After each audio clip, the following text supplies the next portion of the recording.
Guys, അസ്സലാമു അലൈക്കും. എല്ലാവർക്കും നമ്മുടെ പുതിയൊരു വ്ളോഗിലേക്ക് സ്വാഗതം. അപ്പോൾ ഇന്ന് നമ്മുടെ വ്ളോഗ് എന്ന് പറഞ്ഞു കഴിഞ്ഞാൽ ക്ലാസ് 5 ദുറൂസിൽ ഇസ്ലാമിലെ 2ാം പാഠത്തിൻ്റെ തെദ്രീബാത്താണ്. അപ്പോൾ എല്ലാവരും നമ്മളെ വ്ളോഗ് കണ്ടിട്ട് കാണുന്നവരൊക്കെ നമ്മുടെ ചാനൽ സബ്സ്ക്രൈബ് ചെയ്ത് നമ്മൾ സപ്പോർട്ട് ചെയ്യണം കേട്ടോ, പ്ലീസ്. അപ്പോൾ അസ്സലാമു അലൈക്കും. ബിസ്മില്ലാഹിർ റഹ്മാനിർ റഹീം. അദ്ദറസുസ്സാനി അൻഫിഖൂ മിമ്മാ റസഖ്നാകും.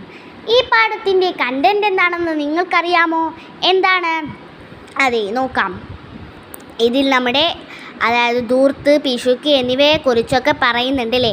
നമുക്ക് നമ്മുടെ പാഠത്തിൻ്റെ തെദ്രീബാത്ത് നോക്കുമ്പോൾ തന്നെ മനസ്സിലാക്കും. അപ്പോൾ എന്താണ് തെദ്രീബാത്തിലെ ഒന്നാമത്തേത്? നഖ്റഉ വനഫ്അം. എന്താണ് നഖ്റഉ വനഫ്അം? എന്താണ് അതിൽ പറഞ്ഞിരിക്കുന്നത്? അത് വായിച്ച് മനസ്സിലാക്കുക. അതിൽ ഒരുപാട് വാക്കുകളുണ്ടല്ലേ, അതൊക്കെ വായിച്ച് നമ്മൾ മനസ്സിലാക്കണം. നിങ്ങൾ വായിച്ചു നോക്കൂ. രണ്ടാമത്തെ പ്രവർത്തനം എന്താണ്? നുബയ്യിനു സിയാഖ്. ഇപ്പോൾ കിട്ടിയാലേ ഉപകാരമുള്ളൂ. അല്പം ഭക്ഷണം തരുമോ? ചോദ്യം കേട്ട് തോട്ടത്തിൻ്റെ കാവൽക്കാരൻ തിരിഞ്ഞു നോക്കി. ആരാണ് ആ തോട്ടത്തിൻ്റെ കാവൽക്കാരൻ? അതെ, ഇബ്രാഹിം ഇബ്നു അദ്ഹം റളിയല്ലാഹു അൻഹു. എന്താണ് ചോദിക്കുന്നത്? ചോദ്യം കേട്ട തോട്ടത്തിൻ്റെ കാവൽക്കാരൻ തിരിഞ്ഞു നോക്കി. ഒരു പാവപ്പെട്ട സ്ത്രീ തൻ്റെ മുൻപിൽ നിൽക്കുന്നു. കുറച്ച് പഴം തരുമോ? സ്ത്രീ ചോദിച്ചു. ഞാൻ കാവൽക്കാരൻ മാത്രമാണ്, നാളെ വരൂ, ഉടമസ്ഥനോട് ചോദിച്ചിട്ട് തരാം. സ്ത്രീ, എൻ്റെ കുഞ്ഞുങ്ങൾ വിശന്നു മരിക്കാറായിരിക്കുന്നു, ഇപ്പോൾ കിട്ടിയാലേ ഉപകാരമുള്ളൂ. മൂന്നാമത്തെ പ്രവർത്തനമോ? നുജീബ്. ഒന്നാമത്തത് ക്വസ്റ്റ്യൻ എന്താണ്? ആരാണ്? ഇബ്രാഹിം ഇബ്നു അദ്ഹം, ബൽഹിലെ രാജാവ്. രണ്ടാമത്തേതോ? ഹലാലായ ധനസമ്പാദന മാർഗങ്ങളിലെ 3 എഴുതുക. കുടുംബങ്ങൾക്ക് ഭക്ഷണം നൽകുക, പാവപ്പെട്ടവരെ സഹായിക്കുക, മതപരമായ കാര്യങ്ങളിൽ ചെലവഴിക്കുക. ഹറാമായ ധനസമ്പാദന മാർഗങ്ങൾക്ക് 3 ഉദാഹരണങ്ങൾ എഴുതുക. ചരക്കിൻ്റെ ന്യൂനതകൾ മറച്ചു വെക്കുക, നല്ലതും ചീത്തതും ഇടകലർത്തി വിൽക്കുക, പൂഴ്ത്തി വെക്കുക. പിശുക്ക് എന്നാൽ എന്ത്? ഹലാലായ ഒരു കാര്യത്തിനും ചെലവഴിക്കാതെ ഇരിക്കുന്നതിനാണ് പിശുക്കെന്ന് പറയുന്നത്. ദൂർത്ത് എന്നാൽ എന്ത്? അതായത് ഹറാമായ എല്ലാ കാര്യത്തിനും ചെലവഴിക്കുന്നതിനാണ് ദൂർത്തെന്ന് പറയുന്നത്. ആറാമത്തേതോ? വേതനം ഹലാലാകാൻ തൊഴിലാളികൾ എന്തു ചെയ്യണം? എന്താണ് ചെയ്യേണ്ടത്? തൊഴിലാളികൾ ഉത്തരവാദിത്വത്തോടെ ജോലി ചെയ്താലേ വേതനം അനുവദനീയമാകൂ. ഏഴാമത്തേത് എന്താണ്? സമ്പാദ്യം ഹലാലാകാൻ തൊഴിലുടമ എന്തു ചെയ്യണം? അതുപോലെ തൊഴിലുടമ തൊഴിലാളികളോട് കാരുണ്യത്തോടെ പെരുമാറുകയും കൃത്യമായ വേതനം നൽകുകയും വേണം. നാലാമത്തെ പ്രവർത്തനം എന്താണ്? നുഅയ്ദുൽ ഫിക്ര. എന്താണ്?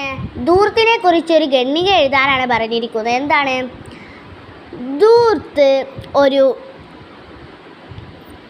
ദുർഗണമാണ് അല്ലേ?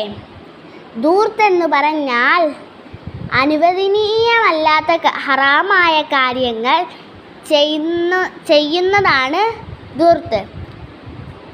കൂട്ടുകാരെ, നിങ്ങൾ ഹലാലായി മാത്രം പണം ചെലവഴിക്കുക. ഹറാമായ കാര്യമാണ് സിനിമ, പലിശ, ലോട്ടറി, ചൂതാട്ടം തുടങ്ങിയവ. ദൂർത്ത് നമ്മൾ കാരണം ഇപ്പോൾ ആരുടെ അടുത്തു തന്നെ രക്ഷപ്പെട്ടാലും പരലോകത്ത് അള്ളാഹുവിൻ്റെ മുൻപിൽ നിന്ന് രക്ഷപ്പെടുകയില്ല. സത്യം പറയാതെ ഒരടി മുന്നോട്ട് കടക്കാൻ കഴിയില്ല. കുട്ടികളെ, നമ്മൾ ഒരിക്കലും ദൂർത്ത് ചെയ്യരുത് എന്നാണ് ഞാൻ എഴുതിയിട്ടുള്ളത്. നിങ്ങൾക്കതിൻ്റെ ഇഷ്ടത്തിനനുസരിച്ച് എഴുതാം കേട്ടോ. രണ്ടാമത്തേത് എന്താണ്? പിശുക്ക്. പിശുക്ക് ഒരു ദുർഗണമാണ് അല്ലേ? എന്താണ് ഉദാഹരണങ്ങൾ? ചരക്കിൻ്റെ ന്യൂനതകൾ മറച്ചു വെക്കുക, നല്ലതും ചീത്തതും ഇടകലർത്തി വിൽക്കുക, അളവിലും തൂക്കത്തിലും ഏറ്റക്കുറച്ചിൽ വരുത്തുക, കൃത്രിമ ക്ഷാമമുണ്ടാക്കി വില ഉയർത്തുക, പൂഴ്ത്തിവെക്കുക. ഇതൊന്നും അനുവദനീയമല്ല. പച്ചക്കുത്തൽ ഹറാമാണ്, അത് നമ്മൾ ചെയ്യാൻ പാടില്ല. ലോട്ടറി എടുക്കൽ ഹറാമാണ്. ഒരാളിൽ നിന്ന് ഒന്നും പൂഴ്ത്തിവെക്കാൻ പാടില്ല, കാരണം അത് പിശുക്ക് ആണ്. അത് നമ്മൾ ചെയ്യരുത്. പിശുക്ക് വേണ്ട. അടുത്തത് അഞ്ചാമത്തത് എന്താണ്? തഹ്സീസ്. ഒന്നാമത്തത്, നിങ്ങളുടെ നാട്ടിൽ വിവാഹാഘോഷ വേളകളിലും മറ്റും നടക്കുന്ന ദൂർത്തിനെ കുറിച്ചൊരു റിപ്പോർട്ട് തയ്യാറാക്കി ക്ലാസ്സിൽ അവതരിപ്പിക്കാനാണ് പറഞ്ഞിരിക്കുന്നത്. എന്താണ്? 10,45,00,000 ഇതൊക്കെ വെച്ച് കല്യാണം നടത്താൻ പാടില്ല. ആവശ്യമുള്ള കാര്യത്തിൽ പണം ചെലവഴിക്കുക. നമ്മൾ കുറച്ചു കഴിഞ്ഞാൽ മനസ്സിലാവും ദാരിദ്ര്യത്തിൻ്റെ വില. കല്യാണത്തിൽ പാട്ടും ഡാൻസും ഇവയെല്ലാം ഹറാമാണ്.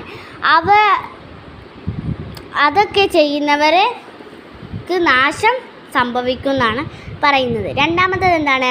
അഗതികളെ സഹായിക്കൽ. ഈ വിഷയത്തിൽ ഒരു ലേഖനം തയ്യാറാക്കുക. പാവപ്പെട്ടവരെ സഹായിക്കൽ പുണ്യകാര്യമാണ്.